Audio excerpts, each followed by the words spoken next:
3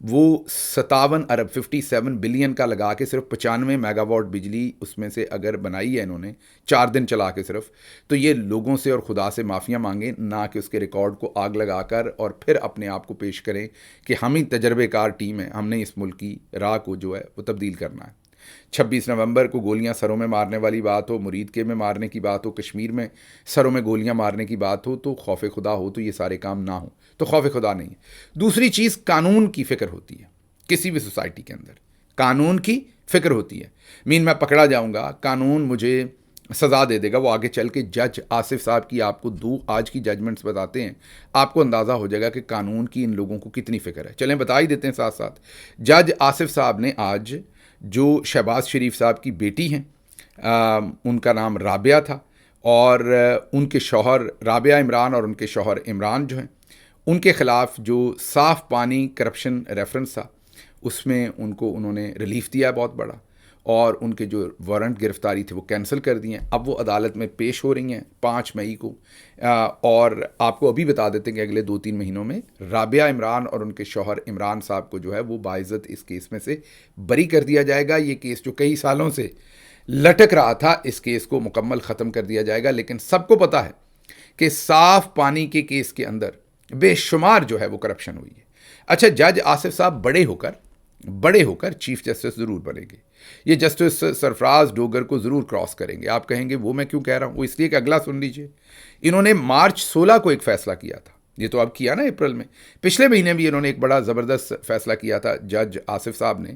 انہوں نے نواز شریف اور مریم نواز کے خلاف چودھری شوگر ملز کے اندر جو کرپشن اور منی لانڈرنگ اور دوسرے جو جرائم تھے ان کے اوپر جو انکوائری ہو رہی تھی اس کو بند کر دیا، ان کو بھی اس میں باعزت بری کر دیا۔ تو یہ جس طرح سے شریف خاندان کے لیے آسانیاں سمیٹ رہے ہیں، جس طریقے سے ان کا ہر کیس یہ ختم کر رہے ہیں، مجھے لگتا ہے کہ یہ بڑے ہو کر جسٹس سرفراز ڈوگر کم از کم ضرور بنیں گے، اور ہو سکتا ہے یہ جسٹس امین الدین بھی بن جائیں۔ تو یہ اس ترقی کی منازلیں آپ دیکھیں گے، کتنی منازل جو ہیں یہ کتنی تیزی سے یہ طے کریں گے آنے والے وقت کے اندر۔ بہرحال جو میں بات کر رہا تھا کہ انسان کو پہلا خوف خدا کا اور دوسرا قانون کا، تو قانون تو جب جج آصف، جسٹس امین الدین، جسٹس سرفراز ڈوگر ہوں تو قانون کا جو خوف ہے وہ تو ختم ہو گیا۔ پھر تیسرا خوف کون سا ہوتا ہے؟ وہ ہوتا ہے عوام کی جو فیڈ بیک ہے، ناپسندیدگی ہے، عوام کی جو رائے ہے۔ اچھا، اس خوف کا کیونکہ ابھی تک کوئی علاج نہیں ہے، ایک تو چک لو، ڈالا بیچ کے چک لو، مارو کٹو، پرچے دو لوگوں پر، دہشت گردی کے پرچے دو تاکہ لوگ آپ پہ کرٹیسائز نہ کریں۔ پہلے اکیلا چودھری کرتا تھا، اب تو مریم صاحبہ کے خلاف بھی کوئی خبر دے تو وہ ڈالا بیچ کے اٹھوا لیتی ہیں۔ تو تیسرا جو ان کے ایک چیک ہے اس کو اس طرح سے ہینڈل کرتے۔ دوسرا، ہماری سوسائٹی کی ایک بہت بڑی، سب کی، آپ کی، میری، ہم سب کی ایک بہت بڑی منافقت ہے۔ ہم کام تو گندے ترین کرنا چاہتے ہیں، لیکن ہم بات چیت جو ہے، اخلاقیات جو ہے وہ چاہتے ہیں کہ دنیا کی اعلیٰ ترین سوسائٹی والی کریں۔ آپ جناب، مطلب جو موسٹ کرمنل لوگ ہوں ان کو جواب دیتے ہوئے بھی آپ جناب کے ساتھ بات کریں۔ آپ انہیں یہ نہ کہیں کہ آپ چور ہیں، کیونکہ یہ بہت بڑی بدتمیزی ہے، وہ چوری جتنی مرضی کریں، آپ انہیں یہ نہ کہیں کہ آپ چور ہیں، اور اگر آپ کہیں گے تو آپ بدتمیز ہیں، تو وہ کرتے کیا ہیں؟ جو تو لوگ اشرافیہ میں سے ہیں تو وہ تو سارے ہی حمام کے اندر 99.9% ننگے ہیں۔ کسی نے فیکٹری میں پیسہ بنایا، تو کسی نے ٹیکس چوری کر کے بنایا، تو کسی نے حکومتی ٹھیکے میں بنایا، تو کسی کے دادا نے بنایا، تو کسی کا باپ جو ہے وہ ماشاء اللہ کے اندر انوالو تھا، تو کسی نے یہ کیا تھا، کوئی افغان جنگ کے اندر ڈالر بنا بیٹھا، تو وہ تو سب ننگے ہیں۔ وہ تو سارے کے سارے you scratch my back, I scratch your back, وہ سب ایک دوسرے کی مجاں دیاں پیڑاں نے۔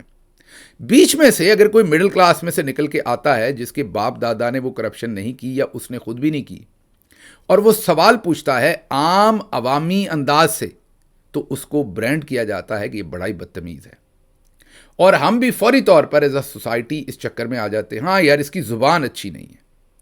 میرے خیال میں زبان تب بری ہے اگر آپ کسی کو گندی گالیاں دیتے ہیں، زبان تب بری ہے اگر آپ کسی کی کریکٹر اسیسینیشن کرتے ہیں، بلو دا بیلٹ کسی کے اوپر حملے کرتے ہیں، اس کو آپ زبان گندی کہہ سکتے ہیں۔ لیکن اگر آپ کسی کو چور، ڈاکو، کرپٹ کہتے ہیں، مجھے آج ہی میرے ایک دوست کہہ رہے تھے کہ گل صاحب آپ کا سب سے بڑا جرم یہ ہے کہ آپ وہ جنگیں بھی لڑتے ہیں جو آپ کی ہوتی نہیں ہیں۔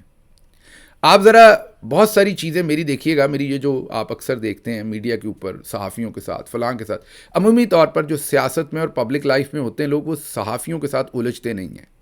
کیوں نہیں الجھتے؟ کیونکہ صحافی جو ہوتے ہیں انہوں نے واپس کمنٹری کرنی ہوتی ہے. آپ ان سے الجھیں گے تو آپ کی ہر چیز کو پبلک کے سامنے رکھ دیں گے. آپ نے جو کرپشن کی ہوگی، آپ کی جو اس طرح اور اس طرح کی ویڈیوز ہوں گی، آپ کے اور معاملات ہوں گے، وہ صحافی پبلک کے سامنے رکھ دیں گے.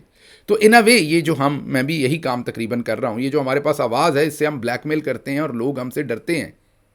میں یہ نہیں کہہ رہا میں کرتا ہوں، میں عمومی طور پر آپ کو بتا رہا ہوں کہ بلیک میل کرتے ہیں اور لوگ ڈرتے ہیں کہ یار یہ میرے پیچھے پڑ جائے گا. اس لیے صحافی غلط کر رہا ہو، بات صحیح کر رہا ہو، سیاستدان جو ہے وہ منہ نیچے کر کے گزر جاتے ہیں. اب اس سے کیا ہوا کہ کلچر بن گیا بلیک میل کرنے کا اور جھوٹی باتیں کرنے کا. اب میں جب آیا ہوں اس سارے کام کے اندر تو مجھے لگتا ہے کہ اس چیز کو بھی کویسچن کرنا چاہیے. اس لیے آپ دیکھیں کہ آسمہ شرازی صاحبہ ہوں یا انصار عباسی ہوں، یہ سب میری جان کے دشمن ہوں گے. ان کو لگتا ہوگا کہ پاکستان میں سب سے بڑا اگر کوئی 78-79 سال میں فتنہ ہوا ہے تو وہ میں ہوں، اور سارے پاکستان کی مسائل کی جڑ اصل میں ہوں. تو میرے آج ایک دوست کہہ رہے تھے کہ آپ کسی اور امریکہ میں ہوتے ہیں، وہ میرے سے بات کر رہے تھے کہ اگر آپ امریکی سوسائٹی میں ہوتے اور ایسی لڑائیاں لڑتے جس سے آپ کا ذاتی نقصان یا فائدہ نہ ہوتا تو لوگ آپ کی بڑی عزت کرتے کہ یار یہ بندہ اپنے ذاتی نقصان سے اٹھ کے جو پبلک ویلفیئر کے یا عام باتیں ہیں، کسی اور کے حق کی بات ہے، اس پر بھی لڑائی لڑ لیتا ہے. لیکن پاکستان کے اندر لوگ جب آپ وہ لڑائیاں لڑتے ہیں تو لوگ کہتے ہیں یار یہ تو کسی کو بھی نہیں چھوڑتا، یہ تو سبھی کے گلے پڑتا ہے، یہ تو پاگل ہے، یہ تو ہر سوراخ میں انگلیاں دیتا ہے جا کے. وہ یہ نہیں سمجھتے. ابھی فار ایگزامپل بھٹی صاحب سے میرا بڑا احترام کا رشتہ تھا، ابھی تو کوئی رابطہ نہیں ظاہر ہے، جب پاکستان میں تھے. ارشاد بھٹی صاحب کی بات کر رہا ہوں. میرا کے ساتھ جب ان کا فلم سٹار میرا کے ساتھ حال ہی میں ایک پوڈ کاسٹ ہوا تو میں نے بھٹی صاحب کے اوپر یہاں سے کہا کہ انہیں معذرت کرنی چاہیے. ظاہر ہے بھٹی صاحب کو برا لگا ہوگا. اب میرا صاحبہ سے نہ میں کبھی ملا ہوں، نہ میرا کوئی لینا دینا ہے، نہ ہوگا. لیکن مجھے لگا کہ جو اخلاقیات بنتی ہیں اس کی طرف کھڑے ہو کر یہ لڑائی لڑنی چاہیے. اسی طرح عمران خان صاحب کے اوپر کل ایک وہ شریف خاندان کے ذاتی قسم کے گاؤں میں ہم کہتے ہیں سیپی کرنا. سیپی کا مطلب ہوتا ہے کہ نائی جو ہے، موچی ہے، جو بھی گاؤں کے اندر کام کرنے والے لوگ ہیں، ڈفرینٹ ان کے پروفیشن ہیں، ان کو پوری زندگی کے لیے وہ آپ کے ساتھ ہوتا ہے. فصل اٹھتی ہے تو آپ اسے دانے دے دیتے ہیں، گندم دیتے ہیں، مکئی دیتے ہیں، دوسری چیزیں دیتے ہیں. شادی اور غمی کے اوپر آپ اسے ٹپ دیتے ہیں، لاگ جسے کہتے ہیں. اور اس کا کام ہوتا ہے کہ سارا سال آ کے آپ کی شیو بھی کرنا، بال بھی کاٹنا، آپ کے باقی کام بھی کرنا. تو اسے کہتے ہیں پکے ٹھیکے پہ رکھنا، یا سیپی پنجابی میں اس کا لفظ ہے، سیپی پہ رکھنا بندے کو. تو شریف خاندان نے بہت سارے صحافی بھی سیپی پہ رکھے ہوئے ہیں. اب کل پرسوں ایک صحافی تھے، وہ صحافی تو نہیں ہیں لیکن چلیں وہ اپنے آپ کو کہتے ہیں، وہ مجھے ان کا نام نہیں یاد، شکل یاد ہے بڑی اچھی طرح سے، بڑی منحوس سے ہی ہیں، ویسے معذرت کہنا نہیں چاہیے لیکن کسی کو، لیکن ہیں وہ منحوس سے ہی. تو وہ کل کہہ رہے تھے کہ عمران خان شوکت خانم ہاسپٹل میں بڑی کرپشن کرتا رہا ہے. 10,000 کا چیک لیتا تھا تو 5,000 جیب میں ڈالتا تھا اور 5,000 چیک شوکت خانم میں. اب اس بے شرم آدمی کو یہ نہیں پتا، سوری پھر یہ ورڈ کہہ رہا ہوں، کہ عمران خان تو جیل میں، وہ تو اپنا دفاع نہیں کر سکتا، اور اس کے دفاع میں ابھی تک پارٹی کی طرف سے کسی نے کوئی بات نہیں کی عمران خان کی طرف سے. میں نے ہی کل وہ ٹویٹ کیا، یا عام جو ورکر ہیں سوشل میڈیا کے انہوں نے ظاہر ہے اس کو جواب دیا. میں ان لوگوں میں سارے خاموش رہے کہ ہم صحافی کو اپنے گلے کیوں ڈلوائیں، ہمارا کیا لینا دینا اس سے. چپ کر کے عمران خان کے بارے میں بات کر رہا ہے، کرنے تو باہر آئے گا عمران خان، خود ہی جواب دے لے گا، ہمیں کیا. میں نے اسے جواب دیا. اب جب جواب دوں گا اور یہاں سے بھی دوں گا تو کس کی جان کا دشمن بنے گا؟ میرا. اب مجھے کیا کہے گا؟ کرپشن کہے گا، میں نے مل لگائی ہوئی ہے. نہیں کہہ سکتا. میری کوئی ایسی ویسی ویڈیو ہوگی، ویسے تو آج کل جس کی بھی نکلتی سارے کہتے ہیں اے آئی کی ہے، میری نکال دیں گے، میں بھی یہ کہہ دوں گا اے آئی کی ہے. کہنے کا مطلب یہ ہے کہ وہ بھی مسئلہ نہیں ہے، تو پھر کیا کہے گا؟ ایک ہی چیز رہ جاتی، بڑا بدتمیز ہے جی. اب مجھے سمجھ نہیں آتی کہ جو سیپی پہ رکھے ہوئے پرماننٹ صحافی ہیں، یہ نون لیگ، اور اب تو پیپلز پارٹی بھی ویسے اس میں انویسٹمنٹ کرنا شروع ہو گئی لیکن نون نے کی ہوئی ہے زیادہ، تو وہ جب ایسے الزامات لگاتے ہیں تو یہ بھی نہیں سوچتے کہ عمران خان تو چلیں جیل میں ہیں، شوکت خانم کے اندر کینسر کے مریضوں کا علاج ہوتا ہے، اور بڑے ہی بے آسرا، بے کس لوگ، مجبور لوگ، ان کے کینسر کا علاج ہوتا ہے. اور آپ جب ایسی بکواس کریں گے تو ایک بندے نے بھی اگر عطیہ نہ دیا یہ سوچ کے، تو قیامت کے دن اللہ کی ذات آپ کو پوچھے گی. لیکن میں نے آپ کو بتایا کہ نہ انہیں قیامت کا ڈر ہے، اللہ کا ڈر نہیں ہے، ورنہ ایسی بکواس کریں، باتیں کریں، اور اگر کی ہے تو پھر ثبوت لائیں سامنے. اتنا بڑا الزام ہے ایک رفائی ادارے پر بھی. اور عمران خان صاحب کو ایک منٹ کے لیے چھوڑ دیں، شوکت خانم ہاسپٹل کے اوپر جو غریبوں کا علاج کرتا ہے اس کے اوپر یہ ایک اتنا بڑا الزام ہے. اگر آپ نے لگایا تو پھر آپ ثبوت لے کے آئیں، پتہ چلے. میں تو یو کے میں اپنی پارٹی سے اور دوسرے لوگوں سے کہوں گا کہ اس کے اوپر وہاں پر مقدمہ کریں اگر بن سکتا ہے. میں خود بھی کوشش کروں گا یہاں سے بیٹھ کے کہ جو بھی اس صورتحال میں ہو سکے. تو اللہ کا ڈر نہیں ہے, قانون جج آصف بیٹھے ہوئے ہیں ان کے پاس, اور تیسرا عوام کا ہے.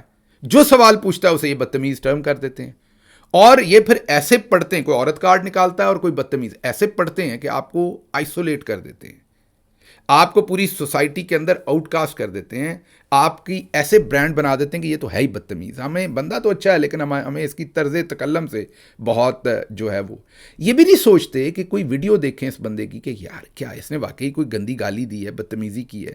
نہیں, بس سنی سنائی بات پر فلاں بدتمیز ہے. تو ایک ہی بات, جیسے اسرائیل ایک ہی بات رگڑتا رہتا ہے, ایک ہی بات کہتا رہتا ہے, تو پوری دنیا اس کو سچ مان گئی ہے ان کی بات کو, یا کم از کم اب سے تھوڑی دیر پہلے تک مانتی تھی. اور جو دوسری طرف کا سچ ہے وہ لوگوں کے سامنے نہیں آتا. تو میری آپ سے گزارش یہ ہے کہ آپ جناب کے کلچر سے نکلیں. میں یہ نہیں کہہ رہا گندی گالیاں دیں لوگوں کو, لیکن جو ماسز کا ری ایکشن ہوتا ہے نا پوری دنیا میں, وہ رف ہوتا ہے. پوری دنیا میں جو عام عوام ہوتی ہے نا, وہ جب کسی سے کچھ نہیں کر سکتی تو وہ غصے میں آ کے کیا کرتی ہے, آپ کو برا بھلا بولتی ہے. تو ان کو وہ بھی تکلیف ہے, یہ لوگوں کو اٹھاتے بھی ہیں, پرچے بھی کرتے ہیں, مارتے بھی ہیں, اور جس کے ساتھ یہ نہ کر سکیں اس کو برانڈ کرتے ہیں کہ بڑا بدتمیز ہے, تاکہ اس کی آواز میں سے جو ڈنگ ہے, اس کی جو اسٹرینتھ ہے اس کو ختم کریں, اس کو ڈیلیوٹ کر دیں, اس کے اثر کو اس چکر میں مت آیا کریں. خود بھی آواز اٹھایا کریں, چور کو چور کہیں, یہ آپ جناب میں سے نکلیں, کیونکہ خدا کا ڈر انہیں نہیں ہے, عدالتوں کا ڈر انہیں نہیں ہے. اگر آپ لوگوں نے بھی انہیں ہی ہاں ہاں کر کے ان کے ساتھ کھڑے ہونا ہے اور اچھا اچھا کہنا ہے اور آپ جناب کے اندر رہنا, تو پھر تو ان کی موجیں لگ گئیں. تو میں یہ بالکل نہیں کہہ رہا کہ کسی کو گندی گالی دیں. مائیں بہنیں سانجیاں ہوتی ہیں, ان کو کچھ نہ کہیں, ان کو کہیں جو چور ہے اس کو چور کہیں. اب مجھے بتائیں, یہ جو جج آصف کر رہا ہے, اگر جج آصف صاحب کے بارے میں نہ بات کروں تو کیا فرق پڑتا ہے مجھے, میری ذاتی لڑائی ہے. جج آصف نے جو ابھی مریم نواز کو یا رابعہ عمران کو فائدہ دیا وہ میری ذات کو دیا. یہ جو میں انصار عباسی صاحب پر تنقید کرتا ہوں وہ میری ذاتی لڑائی ہے, مجھے کچھ کہتے ہیں وہ. یہ جو ابھی وہ جو وکیل نما, ایک اپنا وکیل کہہ رہا ہوں, صحافی نما, وہ جو شخصیت شریف خاندان کے سیپی ہیں, وہ جو عمران خان پہ الزام لگا رہے ہیں, میری ذات پہ لگا رہے ہیں. لیکن آپ کو اپنے رب کو جواب دینا ہے, اس لیے صحیح کے ساتھ کھڑے ہوں اور غلط کے خلاف جو ہے وہ آپ احتجاج کریں, آپ اپنی آواز بلند کریں. لوگ جو کہتے ہیں کہنے دیں, لوگ جو سمجھتے ہیں سمجھنے دیں. اگلی خبر, بشرا بی بی کا شادی کا ستارہ ٹھیک نہیں ہے. میں حیران ہوں کہ ان کی شادی ابھی تک چل رہی ہے. یہ شادی کسی بھی وقت ختم ہو سکتی ہے. ماہر علم نجوم سامعہ خان صاحبہ. میں تو حیران ہوئی جو ابھی تک بھی چلی ہے یہ بشرا بی بی کی استقامت والا وہ ہے. عمران خان صاحب کا میرج ہاؤس اچھا نہیں ہے. مجھے نہیں نظر آتا کہ اگلے 2 سے 2.5 سال بھی ستارہ ان کا میرج ہاؤس زد میں ہے, اور مجھے لگتا ہے کہ یہ میرج جو ہے نا یہ کسی بھی وقت بریک کر جائے گی. ان کے بارے میں پہلے بھی جب ہم بات کرتے ہیں تو پھر یہ گلا کرتی ہیں کہ وہ شہباز گل صاحب میری بہت ٹرولنگ کرتے ہیں. اب اس پر وقار خان صاحب نے کمنٹری لکھی, میں نے نہیں لکھی, میں صرف پیش کر رہا ہوں. وہ کہہ رہے ہیں کہ یہ جس دن سے بشرا بی بی کی شادی ہوئی ہے ان کی طلاق کروا رہی ہیں, اور اسی سارے عرصے کے اندر ان کی اپنی شادی ہوئی تھی اس کی بھی طلاق ہو گئی اور ان کو پتہ نہیں تھا. جوڈیشل کمیشن کا اجلاس بلایا جا رہا تھا, عدیل راجہ صاحب کی خبر تھی 28 اپریل کو, اور ججوں کا تبادلہ کیا جا رہا تھا. آج اس کے اندر انگلی کٹوا کر شہیدوں میں شریک ہونے کی کوشش کی ہے یحییٰ آفریدی صاحب نے, اور انہوں نے یہ کہا ہے کہ میں نہیں بلاؤں گا کیونکہ ججوں کو ٹرانسفر کرنا جو ہے وہ آئین کے روح کے خلاف ہے, اور اس کی جو ریمیفیکیشنز ہوں گی وہ بہت سخت ہوں گی, اور ججز کو ایسے ٹرانسفر نہیں کرنا چاہیے. انہوں نے بائی اینڈ لارج بات یہ کی. وہ 5 ججز ہیں اسلام آباد ہائی کورٹ کے جن کو اب تختہ مشق بنانا ہے. وہ چودھری کے خلاف آواز اٹھانے میں, جنرلز کے خلاف آواز اٹھانے میں انہوں نے جرم کر دیا تھا. اب سب کو ان کے خط کا پتہ ہے. اب یہ ساری سازش ہے. سازش اس لیے ہے کہ ایک طرف یحییٰ آفریدی اس کو ڈینائی کر رہے ہیں, اور اب جو سیکرٹری ہوگا اس کا جوڈیشل کمیشن کا, اس کے پاس اگر زیادہ ممبران کہہ دیں گے کہ آپ یہ بلائیں اجلاس تو وہ اجلاس بلا لیں گے, اور اس وقت زیادہ ممبران جو ہیں وہ حکومتی ہیں. جب وہ کہہ دیں گے کہ اجلاس بلائیں تو اجلاس ہو جائے گا. تو اگر یہ تبادلے انہوں نے واقعی کرنے ہوئے تو پھر اجلاس ہو جائے گا, لیکن اگر صرف ڈرانا مقصد ہوا فی الحال تو اجلاس نہیں ہوگا. پتہ یہ چلا ہے کہ پاکستان تحریک انصاف کے بھی 2 نمائندے ہیں, گوہر خان صاحب اور علی ظفر صاحب, وہ دونوں اس میں جا رہے ہیں. یہ بھی پتہ چلا ہے کہ ان کے پاس ساری انفارمیشن ہے. ایجنڈا ہے اجلاس کا جو سرفراز ڈوگر صاحب نے بھیجا ہے کس کس کو ٹرانسفر کرنا ہے, اور میڈیا کہہ رہا ہے کہ وہ دبائے بیٹھے ہیں, اس انفارمیشن کو پبلک نہیں کر رہے ہیں, کیونکہ وہ اپوزیشن میں ویسے ان کا کردار یہ ہے کہ انہیں اسے پبلک کرنا چاہیے. اگر وہ اس انفارمیشن کو دبا کے بیٹھیں گے تو پھر وہ جرنلز کی مدد کر رہے ہیں اور وہ ججز کے خلاف کھڑے ہیں, بھلے آخر پر جا کے وہ اس کام کے خلاف ووٹ دے دیں جوڈیشل کمیشن میں، لیکن اس انفارمیشن کو چھپا کے رکھنے میں پھر وہ جرنلز کی مدد کر رہے ہیں اور ججز کی پیٹھ میں چھرا گھونپ رہے ہیں، عوام کی پیٹھ میں بھی چھرا گھونپ رہے ہیں. انہیں یہ نہیں کرنا چاہیے اور فوری طور پر تمام جو حقائق ہیں وہ عوام کے سامنے رکھنے چاہیے. یہ ایک اور بہت بڑی خبر آئی ہے لاہور سے، بہت ہی بڑی خبر. پاکستان تحریک انصاف کو بہت بڑا دھچکا لگا ہے، بہت ہی بڑا دھچکا، تاریخی دھچکا. اور نون لیگ کو بہت بڑا فائدہ ہوا ہے، بہت ہی بڑا فائدہ، تاریخی فائدہ.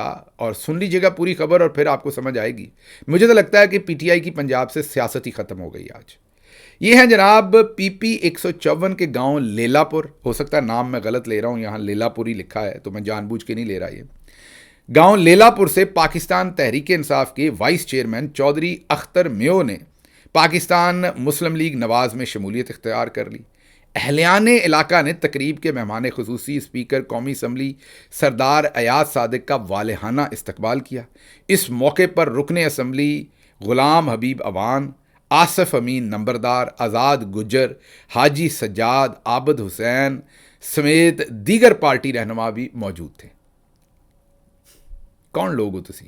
نہ صرف یہ خبر چلوائی گئی، اس کے اندر انسگنیا لگایا گیا اوپر. قومی اسمبلی کا اسپیکر صاحب گئے تھے نا، اس کو قومی اسمبلی کی جو سوشل میڈیا اکاؤنٹس ہیں آفیشیل، ان سے اس خبر کو کروایا گیا. یہ آپ کو پتہ ہے، جو لوگ نہیں سمجھتے سسٹم کو ان کو بتا دوں کہ جو بالکل گلی کے لیول کے اوپر بندہ وائس چیئرمین ہوتا ہے نا، جو گلی محلہ ہوتا ہے نیچے گاؤں کے اندر بھی آپ یہ کہہ لیں کہ 2 حصے ہوتے ہیں، وہاں سے یہ وائس چیئرمین صاحب ہیں. میں ان کی کوئی تحقیر نہیں کر رہا چودھری اختر میو صاحب کی، لیکن اختر میو صاحب کے پاس کوئی 400-500 ووٹ ہوگا، وہ بھی بڑی بات اگر ہوگا. ویسے تو 100-150 ووٹ ہوگا زیادہ سے زیادہ ان کے قبیلے کا ادھر ادھر کا. عمومی طور پر میں ان کی بات نہیں کر رہا، عمومی طور پر وائس چیئرمین بیچارہ جو ہے وہ نیچے ایک گاؤں کے اندر بھی تیسرے چوتھے حصے کو وہ ریپرزینٹ کرتا ہے. خبر ایسے بنا کے دی کہ جیسے پتہ نہیں تحریک انصاف کو کیا نقصان ہو گیا. یہ ڈیسپریشن ہے نون لیگ کی کہ کوئی بندہ مل جائے، بھلے بی ڈی ممبر، وائس چیئرمین، کوئی مل جائے، اس کو ایسے خبر بناتے ہیں کہ پتہ نہیں کیا ہو گیا. ان کو یہ نہیں سمجھ آتی کہ اصل میں یہ اپنا مذاق بنوا رہے ہیں. اچھا جی، ایک پاور سیکٹر کے بارے میں میٹنگ ہوئی ہے. لیفٹنٹ جنرل ظفر اقبال جو ایئر ڈیفنس کی کمانڈ کر رہے ہیں اس ٹائم، لیفٹنٹ جنرل ظفر اقبال صاحب، وہ بھی اس ٹاسک فورس میں شامل تھے. لوگوں نے سوال پوچھا کہ جی یہ اس میٹنگ میں کیوں بیٹھے ہیں؟ پاور سیکٹر میں تو یہ بجلی آج کل بہت بند ہو رہی ہے، لوڈ شیڈنگ ہو رہی ہے، تو یہ کیوں بیٹھے ہیں؟ تو اس پر امجد نظامی صاحب نے ایک ٹویٹ کر کے بتایا کہ یہ جو لیفٹنٹ جنرل ظفر اقبال صاحب ہیں، اصل میں یہ پاور سیکٹر کی جو کمیٹی بنائی ہوئی ہے اس کے نیشنل کوارڈینیٹر ہیں. SIFC کے بعد سب کچھ ہمارے جرنیلوں نے اپنے ہاتھ میں رکھا ہوا ہے نا، تو اس کے کوارڈینیٹر ہیں. اور یاد رہے یہ وہی ٹاسک فورس ہے جس کے 10 ارکان کو ستارہ امتیاز دیا گیا اور بقیہ 5 کو تمغہ امتیاز، 15 لوگوں کو ستارہ امتیاز اور تمغہ امتیاز دیا گیا. اور جو وزیر توانائی اویس لغاری ہیں انہیں ہلال امتیاز دیا جا رہا ہے، ابھی مئی کے مہینے میں دے دیا جائے گا. کارنامہ کیا ہے ان کا؟ لوڈ شیڈنگ روکنا نہیں ہے، باقی کارنامہ کیا ہے؟ 2400 ارب کے گردشی قرضے تھے، ان کو ختم کرنے کے لیے، ادا کرنے کے لیے 1275 ارب کا قرض لیا بینک سے سود پر اور وہ گردشی قرضے ادا کیے ہیں. یہ کارنامہ ہے. سیٹھوں کا پیسہ حکومت کے پاس پھنسا ہوا تھا، انہوں نے سیٹھوں کے ساتھ مل کے ساز باز کی. سیٹھوں نے کہا یار ہمارا پیسہ تو دلواؤ. آلدو کے سیٹھوں کو بھی پتا ہے کہ وہ زیادہ تر حرام کا پیسہ ہے کیونکہ وہ معاہدے بہت غلط ہوئے ہیں. انہوں نے سیٹھوں کے ساتھ مل کے 1275 ارب آپ کے نام پر، پاکستان کے نام پر، پاکستان کی عوام کے نام پر قرض لیا، جس کا سود بھی اب آپ ادا کریں گے، اور وہ پیسہ اٹھا کے سیٹھوں کو دے دیا. ان خدمات کی عوض لیفٹنٹ جنرل ظفر اقبال صاحب اور ان کے ساتھی دوستوں کو، جنرل صاحب ابھی حاضر سروس میں ہیں، ان کے دوسرے دوستوں کو 15 کو، کچھ کو تمغہ امتیاز دیا گیا ہے اور بقیہ کو جو ہے وہ ستارہ امتیاز دیا گیا ہے، اور وزیر صاحب کو بھی تمغہ شمغہ دیا جا رہا ہے. اگلی اور آخری خبر آپ کے سامنے رکھتے ہیں بلوچستان سے، جہاں پر معدنیات تلاش کرنے والی ایک کمپنی کے آفس پر، ان کی انسٹالیشن پر ایک حملہ ہوا، جہاں پر 9 افراد جاں بحق ہو گئے، سیکیورٹی گارڈز بھی اور دوسرے بھی. پوری دنیا نے اس خبر کو رپورٹ کیا ہے، رائٹرز نے بھی کیا. اس سے آپ خود ہی سوچئے کہ پاکستان میں کتنی انویسٹمنٹ آئے گی. لیکن بعد میں وہی ٹکر چلائے گئے کہ علاقے کو محفوظ کر لیا. اگر 9 لوگ جاں بحق ہو گئے تو پھر علاقے کو کیا محفوظ کیا. لیکن ساتھ ہی ساتھ ایک جنگی ترانہ بھی آج پاکستان کی طرف سے، ایک فوجی جنگی ترانہ بھی جاری کیا گیا ہے، نیا نغمہ جاری کیا گیا ہے. یہ بھی آج ہی کی اپڈیٹ ہے. مجھے یہاں سے اجازت دیجیے. اللہ آپ کا حامی و ناصر ہو. پاکستان زندہ باد.